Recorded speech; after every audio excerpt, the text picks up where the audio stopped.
Hello guys, welcome back to my channel edutainment and मैं हूं स्मिता सिंह, आपकी educator for code 55 human resource management and labour welfare and we are preparing for NTA UGC NET JRF 2022, right? And we are going to talk about unit 3 HRD, human resource development, and here I'll give you detailed explanation for the theory part.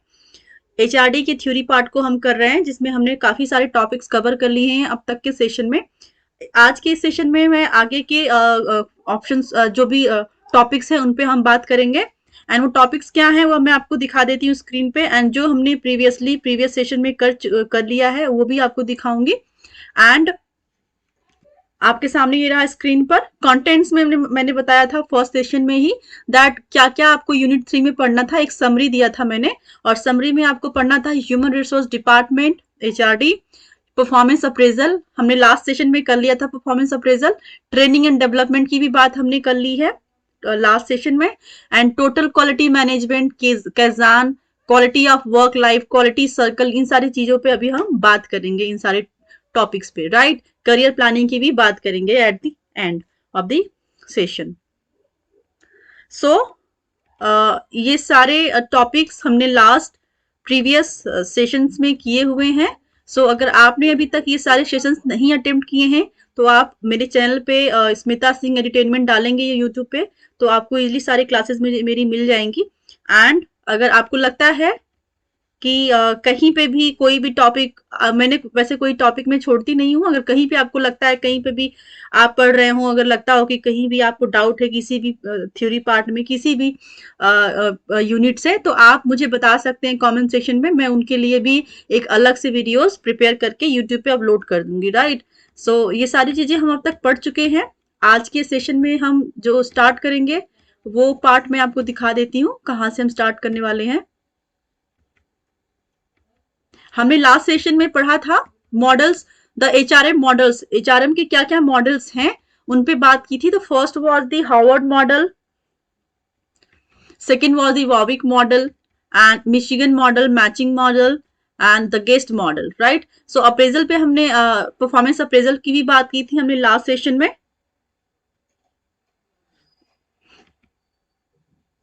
Just a second.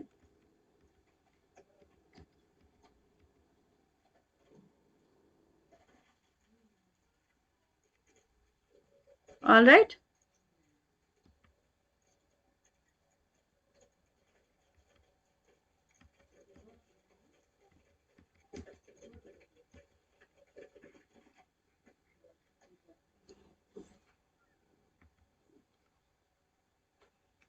So here will start from uses of performance appraisal. Performance appraisal के क्या क्या uses हैं, and क्योंकि हम last session में अगर हमने ये किया होगा तो एक बार हम फिर से इसको देखेंगे ताकि आपको प्रॉपर अंडरस्टैंडिंग हो जाए इस चीज की। So here uses of performance appraisal. What is the use of performance appraisal? So here we'll see performance appraisal is a system that is properly designed and communicated that helps in achieving. Performance appraisal is a system that is properly designed and communicated that helps in achieving organizational objectives and enhance employee performance. Performance appraisal data are potentially valuable for use in numerous human resource management functional areas. Let's read it again. Performance appraisal is a system that is properly designed and communicated that helps in achieving organizational objectives. So performance appraisal का क्या main motto होता है, क्या motive होता है? That is कि आप within the organization systematically काम को असाइन करते हैं, डिजाइन करते हैं, कम्युनिकेट करते हैं with the peers, with the group, right? And आप का जो परफॉर्मेंस अप्रेजल का जो मेन मोटो होता है दैट इज कि आप ऑर्गेनाइजेशनल ऑब्जेक्टिव्स को इनहांस कर पाए, उनको बढ़ा सके, उनको एक टाइम, स्पेसिफिक टाइम पीरियड में उनको अचीव कर पाए। That is the main motto of performance appraisal. क्योंकि अगर परफॉर्मेंस अप्रेजल का जो कॉन्सेप्ट कहाँ से आया था, यहाँ से आप देख सकते हैं कि जब भी ऑर्गेनाइजेशन में एक टीम बनाई जाती है किसी भी गोल को अचीव करने के लिए, तो उनको दिया जाता है टास्क कि आपको ये जो आपका जो ऑब्जेक्टिव होना चाहिए इस काम को पूरा करने का, in the specific time period, ताकि आप अगर अगर आपने पर्टिकुलर गिवन टास्क को एक टाइम पीरियड में कंप्लीट किया है, इफेक्टिवली कंप्लीट किया है, तो उसके बेसिस पे आपको कुछ रिवॉर्ड देना चाहिए, राइट।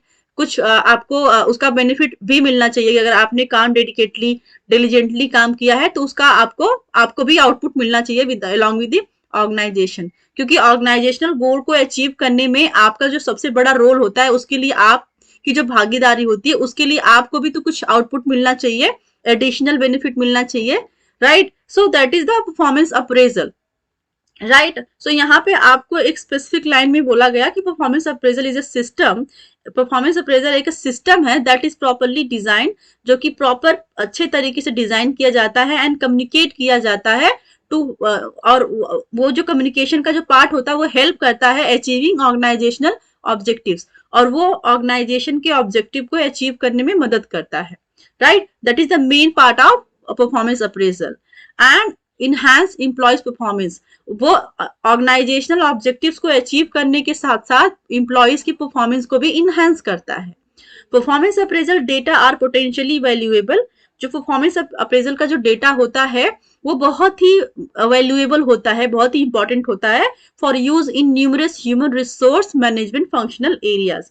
जो ह्यूमन रिसोर्स मैनेजमेंट के एरियाज होते हैं, फंक्शनल एरियाज होते हैं, उनके लिए बहुत ही ज्यादा इंपॉर्टेंट होते हैं performance appraisal, right. So this was the theory, like मैंने लास्ट सेशन में भी ये पार्ट किया था, अगेन मैंने ले लिया ताकि आपको एक अंडरस्टैंडिंग हो जाए कि पिछले सेशन में आपने जो किया था, अगेन आपका अगर आपने मेरे वीडियो को देखा होगा तो आपका रिवीजन हो जाएगा, और जो न्यू स्टूडेंट्स देख रहे होंगे पहली बार मेरे इस वीडियो को, तो उनके लिए ये उनके लिए भी ये काम इफेक्टिव हो जाएगा, राइट। इफेक्टिवली ये थ्योरी को कर पाएंगे। इसमें फर्स्ट वन देखेंगे, परफॉर्मेंस अप्रेजल का जो फर्स्ट पार्ट है वो देखेंगे ह्यूमन रिसोर्स प्लानिंग। उसका जो पहला रूप देखेंगे आप, उसका वो होता है ह्यूमन रिसोर्स प्लानिंग, कि क्या प्लानिंग होनी चाहिए, क्या स्ट्रेटेजीज होनी चाहिए, right. So here you will see, in assessing a firms human resources, data must be available that describes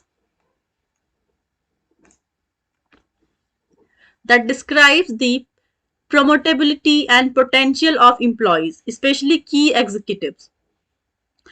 human resource planning का क्या मेन मोटो होता है, क्या क्या होता है exactly, you just need to understand what is planning. Planning is in assessing a firm's human resources, आप assessment करते हैं ह्यूमन रिसोर्सेज का, अंडर दी प्लानिंग आप ह्यूमन रिसोर्सेज का, ह्यूमन रिसोर्स जो भी मैन पावर है विद इन द ऑर्गेनाइजेशन, आप उनका असेसमेंट करते हैं। Data must be available that describe the promotability and potential of all employees, और वो डेटा अवेलेबल होनी चाहिए इन the organisation as in the form of promotability and potential of employees, कि जो एम्प्लॉयज है वो कितने पोटेंशियल है, कितने काम करने के लिए वो इच्छुक हैं, राइट। उनके अंदर क्या कैपेबिलिटीज हैं, उनके वो डेटा एफिशिएंटली मौजूद होना चाहिए ऑर्गेनाइजेशन के अंदर, राइट। तभी उनका असेसमेंट हो पाएगा। एंड स्पेशली की एग्जीक्यूटिव, जो की एग्जीक्यूटिव्स होते हैं उनके data specially with in the organisation होने चाहिए, ताकि उनका असेसमेंट किया जाना चाहिए कि कहाँ पे किन एरियाज में उनको प्रमोट किया जाना चाहिए, क्या उनका पोटेंशियल है, क्या कितना वो सक्षम है किसी काम को करने के लिए, कितना वो विलिंग है, that are in the human resource planning. Second देखेंगे recruitment and selection. So we'll see performance evaluation ratings may be helpful in predicting the performance of job applicants. These data may then provide benchmarks for evaluating applicant reopenness, responses obtained through behavior description interviews. So will see recruitment and selection में क्या देखेंगे, क्या उसका part होता है, क्या उसका importance है। परफॉर्मेंस इवेल्युएशन रेटिंग में be helpful in predicting the performance of job applicants, जो जॉब के लिए अप्लाई कर रहे हैं जो एप्लीकेंट्स हैं उनका क्या लेवल होगा, ठीक है, उनका इवेल्युएशन किस बेसिस पर होगा, राइट। किस तरह से आप सपोज पोजीशन ए के लिए आप हायर कर रहे हैं तो उनके लिए क्या स्किल्स की जरूरत है, क्या नॉलेज की जरूरत है, क्या टैलेंट होना चाहिए इस पर्सन में, तो ये सारी चीजों को आप स्पेसिफाई करते हैं। दिस डेटा में then provide benchmarks for evaluating applicant responses obtained through behaviour description interview. So ये सारी चीजों का इवेल्युएशन थ्रू द इंटरव्यू किया जाता है, इंटरव्यू के माध्यम से किया जाता है, राइट। तो this is the recruitment and selection part. Third देखेंगे human resource development. A performance appraisal should point out an employee's specific needs for training and development. It helps to develop HRD programs that permit individuals to build on their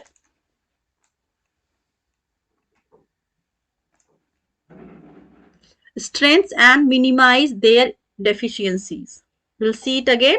Human resource development, a performance appraisal should point out an employee specific needs. So human resource development का क्या main काम होता है कि जो उनका appraisal जब किया जाता है, ह्यूमन परफॉर्मेंस अप्रेजल किया जाता है, तो उनके की पॉइंट्स को आप स्पेसिफाई करते हैं कि क्या उसके अंदर स्पेसिफिकेशन है, क्या स्किल्स हैं, क्या क्वालिटीज हैं, और कहाँ पे उसकी जरूरत है उनको डेवलप करने की, उनको ट्रेन करने की कहाँ पे जरूरत है, right? So on the basis of their needs, organization provide development program, training programs, right? And it helps to develop HRD programs, human resource development programs, that permits individuals to build on their strength and minimize their deficiencies. So training and development का मोटो ये होता है कि जो भी deficiencies हैं employees के अंदर, जो जहां पे भी वो लैक कर रहे हैं, उनको मिनिमाइज किया जाए और उनको मोर प्रोडक्टिव बनाया जाए, उनको मोर उनकी स्ट्रेंथ्स को बिल्ड किया जाए,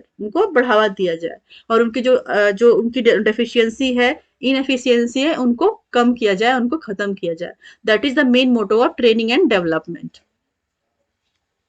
We will see the next. The fourth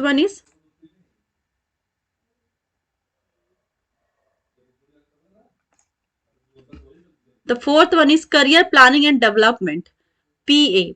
Data are essentially in assessing employees' strengths and weakness and in determining potential.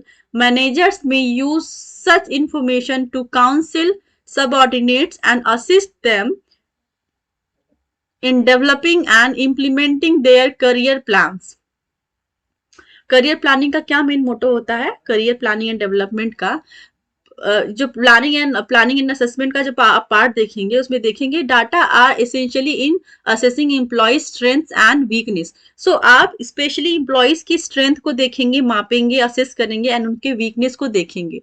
उनके बेसिस पे ही आप प्लान करेंगे कि कहाँ पे डेवलपमेंट की जरूरत है, कहाँ पे उनको ट्रेनिंग की जरूरत है, कहाँ पे उनको ट्रेन किया जाना चाहिए, राइट? एंड डिटरमाइन पोटेंशियल, और उनके पोटेंशियल को आप डिटरमाइन तभी कर सकते हैं, उनके बेसिस पे ही कर सकते हैं, जब आप जानेंगे कि एम्प्लॉयज कहाँ पे लैक है, कहाँ पे वो अच्छा परफॉर्मेंस दे रहा है, कहाँ पे वो वीक है, कहाँ पे वो स्ट्रांग है.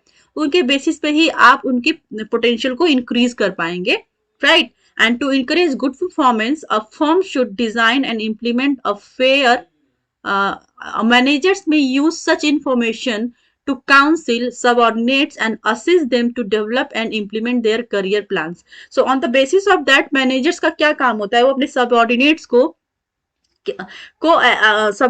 को असिस्ट करते हैं, राइट? एंड उनके डेवलपमेंट के लिए प्रोग्राम्स बनाते हैं, ताकि उनके जो सबऑर्डिनेट्स हैं, उनके फ्यूचर के लिए भी वो सोच पाए कि उनके करियर में, उनके उनके करियर के लिए उनको और क्या करना चाहिए. लाइक अगर एम्प्लॉय स्ट्रांग है, तो उसके आगे के लिए क्या आपने प्लान बनाया है? Being an management, being a management, आपने क्या प्लान बनाया है? उसको कहाँ तक लेके जाना है, किस लेवल तक उसको प्रमोट करना है, क्या सैलरी इंक्रीमेंट देना है, कितना टीम मेंबर उस पर्सन के अंदर देना है. तो ये सारी प्लानिंग आप करते हैं, through this career planning and development. क्योंकि अगर एम्प्लॉय का परफॉर्मेंस अच्छा रहेगा, तो आप ऑब्वियस सी बात है, एम्प्लॉयज को आज वो अगर लेवल ए पे है, तो उसको आप लेवल बी पे करेंगे, राइट? यू कैन से अगर वो एग्जीक्यूटिव है, तो आपको सीनियर एग्जीक्यूटिव के डेजिग्नेशन पे उसको प्रमोट करेंगे. फिर आप उसको मैनेजर की पोजीशन पे प्रमोट करेंगे, उसके अंदर टीम्स प्रोवाइड करेंगे, राइट? उसको एक लीडर की तरह उसको बनाएंगे आप. सो इस तरह से उसकी करियर प्लानिंग की भी आप बात करते हैं through the development part, right? And ये डेवलपमेंट आप तभी कर सकते हैं जब आप जानेंगे कि एम्प्लॉय कहाँ पे वीक है और कहाँ पे स्ट्रांग है, क्या उसके अंदर क्वालिटीज हैं, क्या पोटेंशियल है, क्या स्किल्स हैं, क्या नॉलेज है उस पर्सन के अंदर, राइट? एंड फिफ्थ वन देखेंगे, compensation programs. So what is the compensation program? देखेंगे, performance appraisal results provide a basis for rational decisions regarding pay increases. To encourage good performance, A firm should design and implement a fair performance appraisal system and then reward the most productive workers in terms of and term accordingly. So यहाँ पे बात क्या करें, compensation programme में क्या किया जाता है कि जब आपको पता लग जाता है अपने सबॉर्डिनेट्स के बारे में, अपनी टीम के बारे में, being a management, being a manager, अगर आप देखते हैं कि ऑर्गेनाइजेशन में हमारे जो टीम मेंबर्स हैं, जो हमारे सबॉर्डिनेट्स हैं, उनका परफॉर्मेंस लेवल क्या है, वो कहाँ पे रिलाय करते हैं, वो कितने स्ट्रांग है किसी चीज में, कहाँ पे वो लैग करते हैं, कितने वो वीक हैं, उनके बेसिस पे ही आप उनको, अगर सपोज वो अच्छा परफॉर्मर है, कोई इंप्लॉय, कोई आपका सबऑर्डिनेट है, टीम मेंबर है, अगर अच्छा परफॉर्मर है, तो उनको इंकरेज करने के लिए आप उनको रिवॉर्ड देते हैं, राइट, उनको कंपेंसेट करते हैं कि आपने अच्छा काम किया, आपको रिवॉर्ड दिया जाता है, आप उनके सैलरी में इंक्रीमेंट करते हैं, उनको डेजिग्नेशन वाइज प्रमोट करते हैं, सैलरी वाइज प्रमोट करते हैं. तो this is the compensation programme. और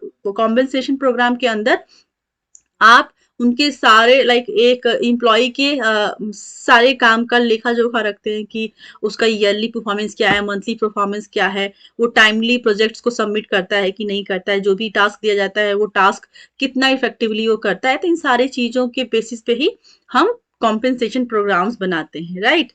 and six one is internal employee relations.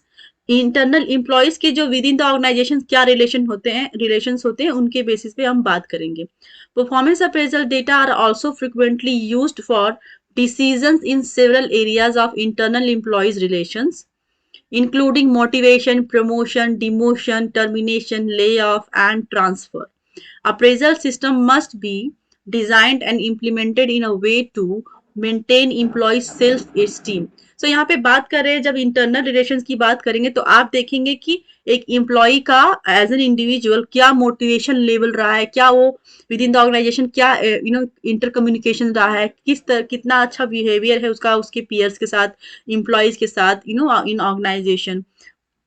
उसको कब प्रमोट किया गया, किसके बेसिस पे प्रमोट किया गया, उसकी परफॉर्मेंस लेवल क्या था, और अगर परफॉर्मेंस अच्छा था तो कब प्रमोट किया गया था, एंड डिमोशन अगर किया गया था तो क्यों किया गया था, कहाँ पे वो लैग कर गया. एंड आप उसका टर्मिनेट, अगर सपोज अगर उसने कुछ लूप होल्स किए हैं, कुछ इन्होंने अनएथिक्स फॉलो किए हैं, राइट, और तो क्यों उनका अगर उन्होंने अनएथिक्स को फॉलो किया है तो आप देखेंगे उनका टर्मिनेशन, कई कई केसेस में क्या होता है कि आप ऑर्गेनाइजेशन में हैं लेकिन आपने किसी काम को गलत तरीके से किया, या फिर कुछ आपने डेटा, सपोज डेटा का आपने हेर फेर कर दिया, मैनिपुलेशन कर दिया, तो इस केस में अगर एम्प्लॉयर को पता चलता है कि विद इन द ऑर्गेनाइजेशन ऐसी चीजें हो रही हैं, तो उस केस में जो जो लोग फॉल्टी होते हैं उनको टर्मिनेट कर दिया जाता है जॉब से, या तो अगर छोटे लेवल की बात हो तो उनको वार्निंग दे दी जाती है, अगर लगता है कि नहीं ये मेजर इशू है तो टर्मिनेट कर दिए जाते हैं, ले ऑफ की भी कर दिए जाते हैं. कई बार क्या होता है कि आप कुछ नहीं करते तो एटलीस्ट ट्रांसफर कर देते हैं ताकि उस एम्प्लॉय की जॉब भी बची रहे और उसको एक पनिशमेंट भी मिल जाए. तो इस बेसिस पर भी आप जजमेंट करते हैं, आप इवेल्युएशन करते हैं, असेसमेंट करते हैं एम्प्लॉयज का with in the organisation. Appraisal system must be designed and implemented in a way to maintain employee self esteem, right. So these are the part of performance appraisal.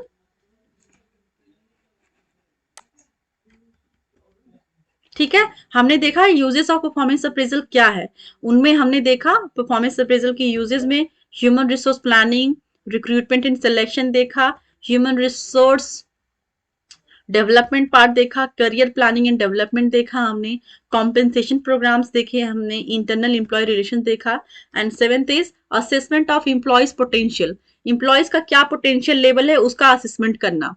Some organizations attempt to assess employee potential as they appraise job performance, overemphasizing technical skills and ignoring other equally important skills is a common error in promoting employees into management jobs.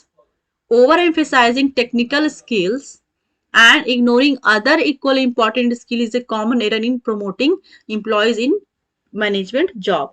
Right. So यहाँ पे क्या बात कर रहे हैं कि जहां पे आप देखेंगे किसी भी ऑर्गेनाइजेशन में जब किसी इंप्लॉय के पोटेंशियल को असेस किया जाता है, उनका असेसमेंट किया जाता है, तो कई बार क्या होता है कि वो जो टेक्निकल स्किल्स होती हैं किसी भी पर्सन में उनके ऊपर वो ज्यादा जोर दे देते हैं कि उसको है कि नहीं है, टेक्निकल स्किल्स आती हैं कि नहीं आती हैं, उसमें एक्सपर्ट है कि नहीं है, उसमें मास्टर है कि नहीं है, लेकिन उनको सिर्फ वो टेक्निकल चीजों पे फोकस करके वो उसके अदर जो उसके अंदर क्वालिटीज है, जो उसके अंदर स्किल्स हैं, उन पे फोकस करना वो बंद कर देते हैं, उनको इग्नोर कर देते हैं। तो इस तरह से भी वो चीजों में पार्शियलिटी आ जाती है, बायसनेस आ जाती है, राइट। कि इम्प्लॉयज और आप इम्प्लॉय को मतलब इंटरनली प्रमोट तो कर देते हैं, लेकिन आप कहीं पे तो आप फोकस करें, लेकिन कहीं पे आप इग्नोर कर रहे हैं उस चीज को, तो वो भी एक तरह से एरर माना जाता है विद इन द ऑर्गेनाइजेशन, कि this is the common error in promoting employees into management job. So आप सही करने के चक्कर में आप कुछ खराब कर रहे हैं, लाइक एम्प्लॉय को प्रमोट तो कर रहे हैं, लेकिन उसके जो इवेल्युएशन है उस सही इवेल्युएशन नहीं कर पा रहे हैं आप, राइट।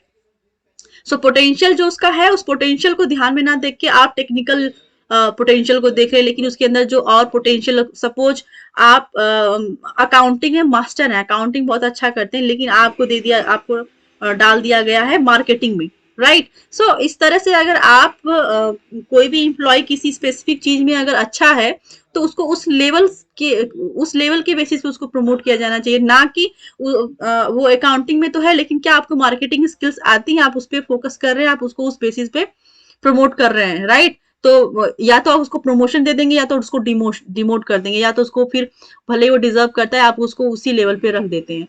तो ये भी चीजें ऑर्गेनाइजेशन में कभी कभी क्या होता है कि जब भी असेसमेंट पार्ट आता है एम्प्लॉय के पोटेंशियल का, तो वहां पे इस तरह की एरर्स आ जाती हैं ऑर्गेनाइजेशन में।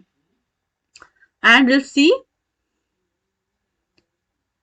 recognition of this problem has led some firms to separate the appraisal of performance, which focuses on past behavior from the assessment of potential, which is future oriented. Right. So past के basis पे आप future की चीजों को खराब कर रहे हैं या फिर अच्छा कर रहे हैं, राइट। जहां पे बायसनेस आ जाती है, जो सही असेसमेंट होना चाहिए वो ना हो करके, क्योंकि पास्ट में क्या किया एम्प्लॉय ने करंट में क्या करा और फ्यूचर में वो क्या कर सकता है, इन सब चीजों को ध्यान में रखा जाना चाहिए, राइट। अगर आप नहीं देते हैं, आपने पास्ट के बेसिस पे एम्प्लॉय का इवेल्युएशन किया, मे भी हो सकता है कि पास्ट में अच्छा नहीं कर पाया, लेकिन उसको ट्रेनिंग मिला हो प्रॉपर, उसको प्रॉपर मोटिवेशन मिला हो, प्रॉपर गाइडेंस मिला हो, तो वो अच्छा काम करने लगा हो, अच्छा कर रहा हो, तो इस तरह के एरर आ जाते हैं, राइट। सो 8 देखेंगे, मेथड्स ऑफ परफॉर्मेंस अप्रेजल। क्या मेथड्स यूज होते हैं परफॉर्मेंस अप्रेजल में, हम देखेंगे। Comparison between traditional method and modern method.